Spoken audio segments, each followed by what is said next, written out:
Naam, wapenzi watazamaji wa Kibenge TV, salamu zetu za dhati zipate kuwafikieni popote mlipo, na tunatumaini ya kwamba mpaka sasa bado mnaendelea salama salimini, na tunatumia fursa hii kuwakaribisheni kwa mara nyingine tena kusikiliza awamu hii ya matangazo ya habari za matukio ya kila siku kwa yale ambayo yanaendelea kujiri katika nchi ya Jamhuri ya Kidemokrasia ya Kongo kufuatia na hali yake ya kiusalama katika kile ambacho kinachoendelea katika mashariki mwa nchi.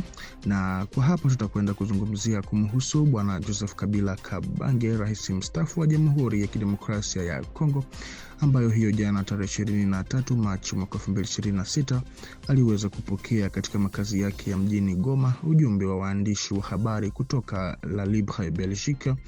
Na kwa hapa chini tutagusia baadhi ya dondoo ama maneno yake ya kutokana na mahojiano yake ambayo alifanya na mwandishi Hubert Leclerc. Mtangazaji huyo alimuuliza Joseph Kabila kama ifuatavyo: je, uwepo wako mjini Goma, makao ya FCM 23, unaibua maswali mengi?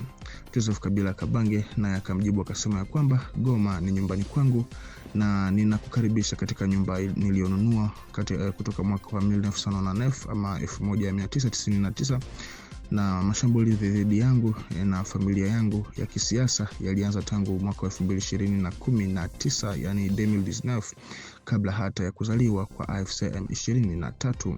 Ninaamini nina haki ya kuwasiliana na kuzungumza na Wakongo wote kwa lengo kuu la kuimarisha mshikamano na kutafuta amani, na jambo hili ni jukumu kwangu.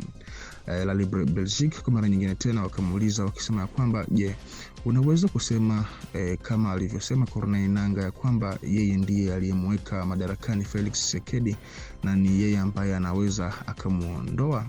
Joseph Kabila akajibu kwa kusema ya kwamba maneno hayo namwachia Corneille Nangaa. Mwaka wa 2019 ama 2019 familia yangu ya kisiasa ilisaini makubaliano na Kash, jukwaa la Felix Tshisekedi na Vital Kamerhe. Tulikuwa na wingi bungeni na seneti, hivyo Tshisekedi hangeweza kutawala bila sisi. Tulianzisha ushirikiano huo ili kuwe na utulivu katika uendeshaji wa nchi hadi uchaguzi unaofuata. Baadaye walikana kuwepo kwa makubaliano hayo, lakini nakala ipo na ninayo. Na baada ya jibu hilo La Libre Belgique tena wakamuuliza yafuatayo: je, kuhusu katiba, mamlaka ya Kinshasa yanayoonyesha ni nia ya kubadilisha? Joseph Kabila akasema ya kwamba katiba ipi kwa Kinshasa, yani kwa maanisha kama vile serikali ya Kinshasa haijui kama kuna katiba kwa ndo akasema katiba ipi kwa Kinshasa haipo, imekuwa ikipuuzwa tangu mwaka 2019, yani 2019. Wanataka kurekebisha nini basi? Nafikiri wanataka kupitisha katiba mpya, na mchezo huo ni hatari sana. Wengi wanazungumzia mgawanyiko wa nchi, lakini mimi nazungumzia kusudanize ama sudanization ya mgogoro huu wa DRC. Kuna mambo mengi yanayofanana kati ya hali ya nchi yetu na yaliyopelekea kuvunjika kwa Sudani. Siku zote tumekuwa tukitengwa na utawala wa Kinshasa. Je, nilikuwa nalengwa mimi binafsi au ni wananchi wa Kongo wanaolengwa kama ilivyo sasa katika Masisi na maeneo mengine? Uchunguzi unaendelea, lakini ninaendelea kuwa na matumaini. Sifikirii kuhusu kesho, nafikiria kuhusu leo. Nilisema tayari kuwa lazima kumaliza udikteta huu unaoeneza kujitokeza. Ili kufanikisha hilo, ni lazima kuwahamasisha Wakongomani wote walioko uhamishoni na walioko nchini. Kila mmoja anapaswa kulichukulia hili kama jukumu lake na kumaliza hali hii. Wakongo wana kifungu cha 64 ama article 64 cha katiba ama constitution kinachowapa wajibu wa kupinga yoyote anayechukua madaraka kwa nguvu au anayekiuka katiba. Na kwa mwenendo wa mambo ninaona Belgique inaelekea kujipotezea hadhi yake. Namna inavyoendelea kuunga mkono utawala wa sasa inashangaza. Inapaswa kujirekebisha. Hata hivyo, naipongeza pia haki ya Ubelgiji kwa kuchunguza nafasi ya baadhi ya raia wake katika mambo ya Kongo. ninaamini ina uwezo wa kujisahisha. Na hayo hapo, mpenzi mtazamaji wa Kibenge TV, ni baadhi ya maneno ya Kabila kupitia mahojiano aliyofanya na La Libre Belgique. Na ikiwa kiini cha ujumbe kingeweza kuelezwa kwa neno moja tu, basi wakati Joseph Kabila Kabange anakataa wazo la balkanisation na badala yake kuzungumzia sudanisation ya mgogoro wa Jamhuri ya Kidemokrasia ya Kongo, si swala la uchunguzi wa maneno tu, bali inaashiria msimamo wa kisiasa. Yani ni namna ya kuweka mwelekeo wa mjadala na pengine kuelekeza mtazamo wa watu. Katika siasa, maneno hayana uzito wa bure, bali maneno huunda taswira za pamoja, huandaa hali zinazowezekana, na wakati mwingine hufanya mambo yaonekane ya kawaida kabla hata yajatokea. Mabadiliko ya maana yenye uzito mkubwa. Kukataa balkanisation ni kukataa picha ya nchi inayosambaratika kwa fujo na bila udhibiti, lakini kuleta dhana ya sudanisation ni kupendekeza mtazamo mwingine ambao ni ule wa mgawanyiko uliopangwa zaidi karibu na ule ulio rasmi, ambapo la kwanza linaashiria machafuko na la pili linaonyesha mgawanyiko wa wazi katika kambi au sehemu tofauti.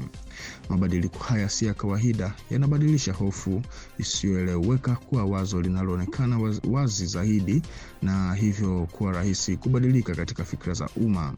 Na neno hilo katika muktadha huu si maelezo ya kijiografia tu, bali pia ni kwanza kugawanya taifa katika fikra na dhana.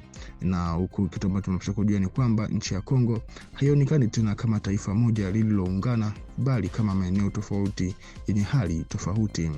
Hotuba ya rais huyo wa zamani iko kati ya onyo na ujenzi wa simulizi.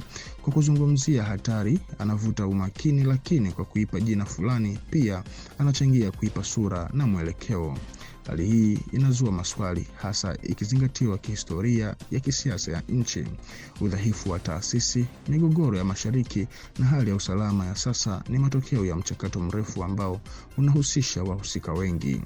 Zaidi ya uchambuzi wa kawaida, mtindo huu wa mawasiliano unaweza kuonekana kama njia ya kupima maoni ya umma na kuozesha watu mawazo fulani polepole, kwa sababu katika siasa kulitaja jambo ni kulipa uwepo. Kuzungumzia sudanisation si kuelezea tu hatari, ila pia ni kuifanya iwezekane kufikiriwa na hata kukubalika katika mazingira yenye mvutano mkubwa. Chini ya sauti tulivu, ujumbe huo unabeba uzito mkubwa. Unakumbusha ukweli muhimu ambao mara nyingi maneno hutangulia matukio halisi yanayoweza kutuliza, lakini yanaweza pia kugawa au kudhoofisha. Katika nchi inayokabiliwa na changamoto kubwa za usalama, namna ya kuchagua maneno si jambo la bahati mbaya, na kucheza na picha au mifano fulani kunaweza kuwa sawa na kugusa mipaka nyeti ambayo bado haijaonekana kiwaziwazi. Hapa mjadala hauishii kwenye lugha, bali unahusu namna taifa linavyojiona likiwa moja, limegawanyika, au likiwa katika usawa dhaifu kati ya hali hizo mbili. Tuongeze kwa kuwa Joseph Kabila Kabange, ambaye alidai kuwa Felix Tshisekedi anapaswa kusitisha kile alichokiita udikteta, anashutumiwa na baadhi ya sauti za kisiasa kuwa na uhusiano na Alliance Fleuve Congo AFC, na pia kuwa na maslahi ndani ya Mouvement du 23 Mars M23. Aidha, analaumiwa kwa kufungua mipaka ambayo inadaiwa ilirahisisha kuingia kwa makundi hayo katika Jamhuri ya Kidemokrasia ya Kongo. Chini ya uongozi wake, wakosoaji wake wanadai kuwa zaidi ya watu milioni 15 walipoteza maisha kutokana na migogoro inayohusishwa na M23. Mamilioni ya wengine walikimbia makazi yao, biashara ziliharibiwa na wengi wakaingia katika hali mbaya ya umaskini. Licha ya utajiri mkubwa wa maliasili, Jamhuri ya Kidemokrasia ya Kongo inatajwa kuwa miongoni mwa nchi maskini zaidi duniani, hali ambayo baadhi wanaihusisha na kipindi chake cha utawala. Pia inaelezwa kuwa Kongo ni miongoni mwa nchi zenye idadi kubwa ya wakimbizi duniani, hali inayodaiwa kutokea wakati wa utawala wake. Kwa mujibu wa wakosoaji, taswira ya taifa imeathirika, na badala ya kutambulika kwa uwezo wake mkubwa, mara nyingi linaonekana kama nchi ya migogoro ya kudumu. Katika uwanja wa kimataifa, kuna madai kwamba nchi ilipoteza heshima na ushawishi wake mbele ya mataifa makubwa. Wengine wanadai kuwa kulikuwa na upungufu wa ushirikiano wa maana wa kidiplomasia na mataifa mengine katika kipindi hicho. Kuhusu mwaka wa 2018 ama 2018, wakosoaji wanataja kuwa juhudi za kuongeza muda wa utawala zilichangia vifo vya mamia ya watu. Wanasema kama isingekuwa nia ya kuendelea kubaki madarakani, hali ya kisiasa ingeweza kuwa tofauti. Aidha, swala la pesa ya Kongo pia lilitajwa, ambapo baadhi wanadai kuwa thamani yake ilishuka kwa kiasi kikubwa wakati wa uongozi wake na kuwa dhaifu ikilinganishwa na pesa nyingine ya Afrika. Kutokana na hayo yote, wakosoaji wanauliza, je, ni mafanikio gani makubwa yaliyopatikana katika kipindi cha miaka 18 ya utawala wake nje ya madai ya kudhoofisha nchi, huku wakimtaja pia Paul Kagame katika muktadha wa lawama hizo? Nadhani ya kwamba majibu haya maswali haya yanaweza kuwa magumu sana kujibiwa kutoka kwa upande wa familia ya kisiasa ya bwana huyo Joseph Kabila. Kwa hiyo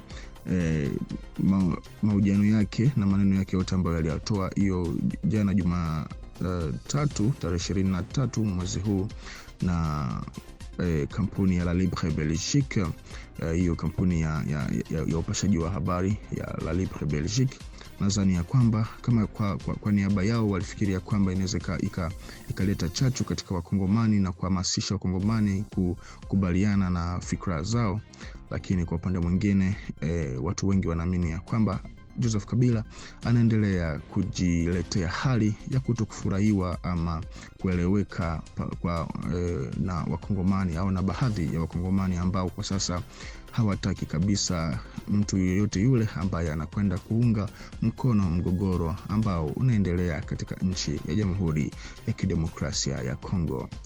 Sawa, na kwa hapa mpenzi mtazamaji wa Kibenge TV, ndiko ambako tunakwenda kukomesha awamu hii ya matangazo ya habari za matukio ya kila siku kwa yale ambayo yanaendelea kujiri katika nchi ya Jamhuri ya Kidemokrasia ya Kongo, hususan katika sehemu yake ya mashariki ambako hali ya kiusalama bado ni tete. Kwa kuzidi kuhabarika zaidi, ambatana nasi hapa kwenye channel yetu ili ufahidi habari motomoto kutoka kwetu. Basi tukutane kwa majaliwa, tunawashukuruni.